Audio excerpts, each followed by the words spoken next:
Sayang, cepat masuk, jangan sampai ada yang melihat. Perintah Pak Indra dengan suara rendah, namun penuh tekanan. Ia membimbing Evi masuk ke kamarku yang sempit. Tanpa membuang waktu, Pak Indra mencengkeram bahuku. Matanya menatapku tajam. Titip dia malam ini. Istriku membuntutiku sejak sore. Aku harus memutar jalan untuk mengecohnya. Jangan biarkan dia keluar kamar. Dan jangan biarkan siapapun tahu dia di sini. Sebelum aku sempat menjawab, Pak Indra sudah berbalik dan memacu mobilnya pergi. Suara bising mesin-mesin di pabrik pagi itu seakan menghantam kepalaku berkali-kali. Di tengah kepulan asap dan aroma oli yang menyengat, aku hanya seorang buruh kecil yang berusaha bertahan hidup, namun rutinitas membosankan itu hancur. Saat Pak Indra, mandor, bertangan besi yang paling disegani, menarik keras seragamku secara kasar. Ia membawaku ke sudut gudang bahan baku yang gelap dan lembab. Wajahnya yang biasanya angkuh, kini tampak berantakan. Keringat dingin mengucur di dahinya, dan matanya nanar. Dengarkan aku baik-baik, desisnya dengan suara rendah yang bergetar. Istriku sudah mulai curiga. Dia hampir saja menggerebek apartemen tempat Evi tinggal. Aku tidak bisa membawanya ke hotel, itu terlalu berisiko. Aku hanya terdiam. Jantungku berdegup kencang karena takut sekaligus bingung. Pak Indra lalu mencengkeram bahuku kuat-kuat, memberikan tekanan yang membuatku merasa tak punya pilihan. Kau tinggal di kos daerah pinggiran kan? Carikan dia tempat di sana, tersembunyi, jauh dari jangkauan orang-orang kantor. Aku butuh tempat secepatnya. Pikiranku berputar cepat. Terbayang wajah Evi, wanita simpanan sang mandor, yang selama ini hanya jadi buah bibir di kalangan buruh. Kabarnya, dia adalah wanita muda dengan kecantikan yang menggoda. Jauh berbeda dari kehidupan kami yang serba kumuh. Kebetulan, kamar di sebelahku kosong mulai besok pagi, Pak. Jawabku terbata. Mendengar itu, tatapan Pak Indra berubah. Ada kilatan lega sekaligus nafsu yang tersirat di sana. Bagus. Malam ini juga, aku akan mengantarnya padamu. Kau jaga dia baik-baik. Jangan sampai ada satu orang pun di pabrik ini tahu. Atau kau akan tahu akibatnya. Kalimat itu bukan sekadar perintah, melainkan ancaman sekaligus awal dari sebuah rahasia besar. Saat ia pergi, aku berdiri mematung di tengah bayang-bayang gudang. Aku tidak tahu bahwa keputusan menerima titipan itu akan membawa malam yang sangat panas, mengubah hubungan antara buruh dan mandor menjadi sesuatu yang jauh lebih gelap dan intim. Bau keringatku sendiri kini bercampur dengan rasa penasaran yang mulai membakar. Seberapa cantik wanita yang membuat mandor segarang Pak Indra bertekuk lutut, dan mampukah aku, seorang buruh rendahan, menahan diri saat wanita itu berada tepat di depan mataku? Malam itu, langit di atas ibu kota seolah ikut bersekongkol. Hujan gerimis turun tipis, menyamarkan pandangan dan meredam suara langkah kaki di gang sempit depan kos. Aku berdiri di depan pintu, meremas jemariku yang kasar karena kerja pabrik, menunggu dengan perasaan yang tidak karuan. Lalu sebuah mobil hitam dengan kaca gelap perlahan berhenti di ujung gang yang remang. Jantungku tersentak. Pak Indra turun dengan terburu-buru, wajahnya nampak waspada menyapu sekeliling. Ia membuka pintu sebelah sopir. Seorang wanita dengan tubuh seksi melangkah keluar. Napasku seolah tertahan di tenggorokan. Dalam balutan gaun tipis yang melekat ketat, ia memperlihatkan lekuk tubuh yang begitu padat berisi dan menggoda. Benar kata orang-orang pabrik, jika istri simpanan Pak Indra begitu bahenol. Dia bernama Evi. Kulitnya yang putih mulus seolah bersinar di bawah lampu jalan yang temaram. Sangat kontras dengan lingkungan kosku yang kumuh dan bau selokan. Sayang, cepat masuk, jangan sampai ada yang melihat. Perintah Pak Indra dengan suara rendah namun penuh tekanan. Ia membimbing Evi masuk ke kamarku yang sempit. Tanpa membuang waktu, Pak Indra mencengkeram bahuku. Matanya menatapku tajam. Titip dia malam ini. Istriku membuntutiku sejak sore.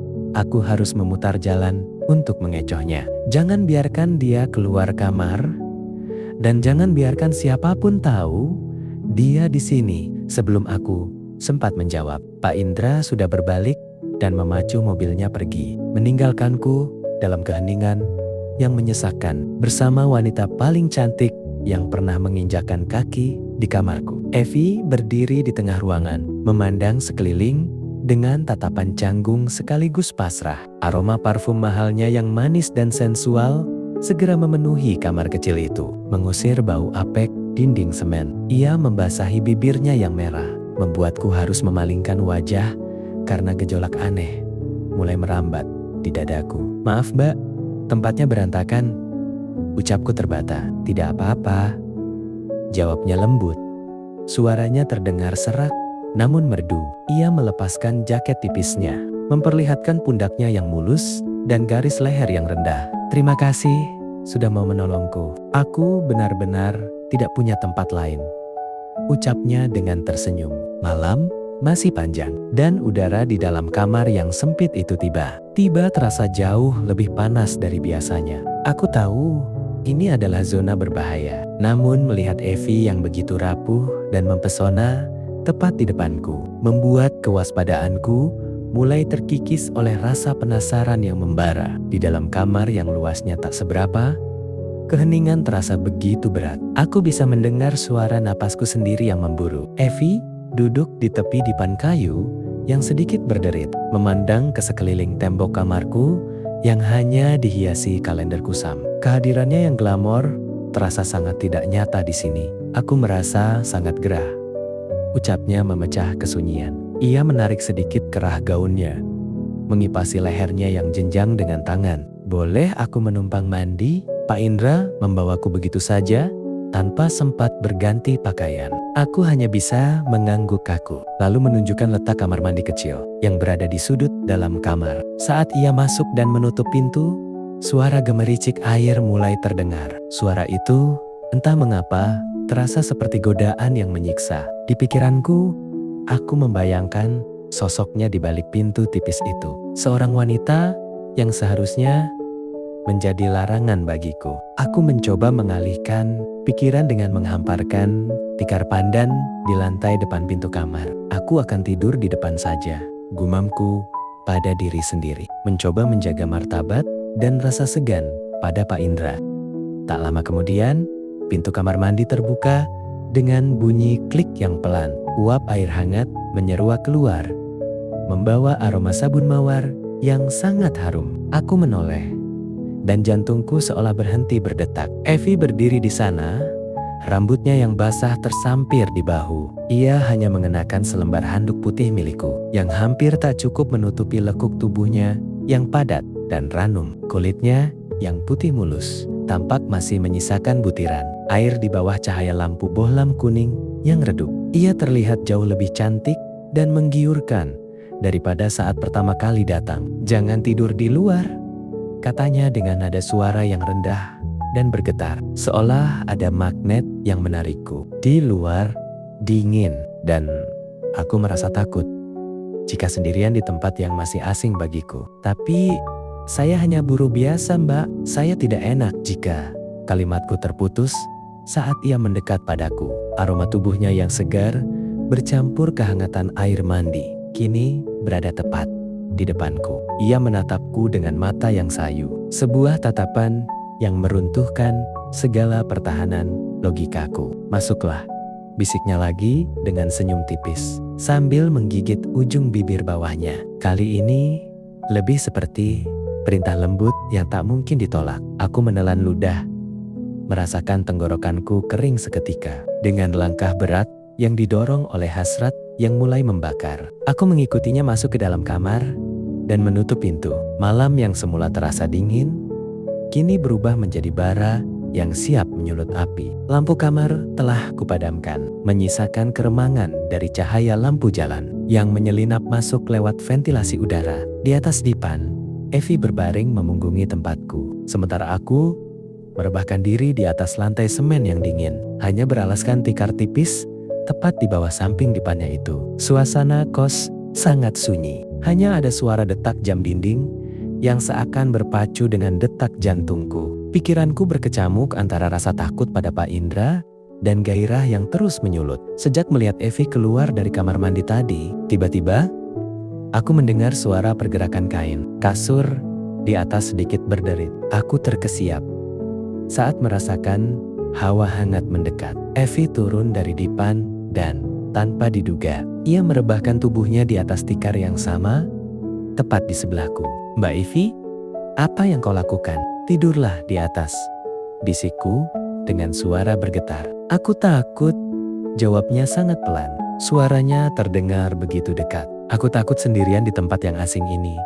Tolong, biarkan aku di sini sebentar saja. Sampai rasa takutku hilang, aroma sabun mawar dari kulitnya yang masih lembab kembali menyerang indera penciumanku. Dalam kegelapan yang remang, aku bisa melihat bahunya yang mulus bersinggungan dengan lenganku. Kehangatan tubuhnya merayap, menghancurkan sisa-sisa kewarasanku sebagai seorang buruh yang harusnya patuh. Evi mulai bergerak. Jemarinya yang lentur menyentuh punggung tanganku, lalu naik perlahan ke arah bahu. Kau sangat tegang, bisiknya lembut. Hembusan napasnya terasa panas dan membuat seluruh sarafku menegang. Jangan takut padaku, Pak Indra tidak ada di sini malam ini. Bisikannya tepat di atas lubang telingaku saat aku tidur memunggunginya. Sentuhannya itu tidak lagi sekadar mencari perlindungan, sebuah godaan yang terang-terangan. Saat aku membalikkan tubuhku untuk menatapnya, matanya yang sayu memancarkan keinginan yang sama besarnya dengan apa yang kurasakan, hasrat yang sejak tadi terpendam. Di bawah tekanan pekerjaan dan kemiskinan, mendadak meledak begitu saja. Di atas lantai semen yang keras dan dingin itu, semua batasan moral runtuh. Aku tak lagi memedulikan siapa dia atau siapa mandorku. Yang ada hanyalah pergulatan emosi dan fisik yang membakar dalam kesunyian. Malam itu, di dalam kamar kos yang sempit, kami menciptakan rahasia paling berbahaya yang belum pernah kubayangkan sebelumnya. Sebuah hubungan terlarang yang menyatukan dua jiwa yang sama-sama mencari pelarian dalam kegelapan. Setelah semuanya selesai, Evi tetap tak beranjak pindah. Dia tetap berada di sebelahku. Kami pun tertidur pulas hingga cahaya fajar yang abu-abu mulai menyelinap masuk celah jendela kos. Malam yang membara itu telah usai, meninggalkan sisa-sisa aroma parfum mawar yang kini bercampur dengan bau keringat. Di atas lantai semen, kami terbangun dalam diam. Tidak ada kata-kata manis, tidak ada janji muluk. Kami berdua tahu, matahari yang terbit membawa kembali kenyataan pahit. Dia adalah milik sang mandor, dan aku hanyalah bidak catur di bawah kekuasaan mereka. Dengan sisa tenaga, aku membantunya membawa tas dan barang-barangnya ke kamar sebelah yang kini sudah kosong. Penghuni sebelumnya telah pergi saat subuh tadi. Saat aku menyerahkan kunci kamar barunya, jari jemari kami bersentuhan sesaat. Ada getaran yang sama seperti semalam. Namun Evi dengan cepat menarik tangannya. Ia menatapku datar, seolah-olah kulit kami yang bersentuhan semalam hanyalah sebuah mimpi buruk yang ingin segera ia lupakan. Terima kasih, ucapnya dingin, lalu menutup pintu kamar tanpa menoleh lagi. 2 jam kemudian, aku sudah berada di lini produksi. Deru mesin pabrik yang memekakkan telinga kembali menjadi musik latar hidupku. Di tengah kepulan asap dan panasnya logam, aku melihat sosok Pak Indra berjalan mendekat. Ia mengenakan seragam mandornya yang rapi, tampak jauh lebih tenang dibandingkan kemarin malam.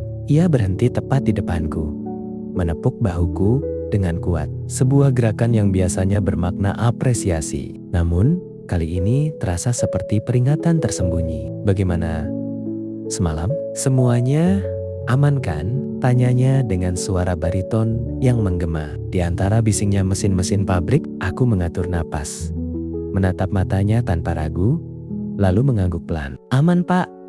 Bu Evi sudah pindah ke kamar sebelah pagi tadi. Tidak ada yang melihat, tidak ada yang tahu. Pak Indra tersenyum puas. Sebuah senyum tipis yang penuh kemenangan. Bagus, kau memang bisa diandalkan. Terima kasih. Ya, dan tolong jaga dia untukku, sambil menyerahkan beberapa lembar uang kertas. Sebagai tanda terima kasih, aku hanya mengangguk. Lalu ia berlalu begitu saja. kembali ke ruangannya yang ber-AC, meninggalkan aku di tengah keringat dan Oli. Di pabrik ini, kami semua adalah aktor. Evi menjaga rahasianya di dalam kamar kos yang sepi. Pak Indra menjaga rahasianya di balik wibawa jabatannya. Dan aku menjaga rahasia itu di dalam dadaku yang sesak. Saat mesin-mesin terus berputar menghancurkan logam, aku menyadari satu hal di tempat ini. Kebenaran tidaklah penting. Yang penting adalah bagaimana kita memakai topeng dengan rapi, seolah-olah tidak pernah terjadi apa-apa. Sementara di balik seragam buruh yang kusam ini, sebuah rahasia besar berdenyut, hidup dan selamanya membakar kenanganku.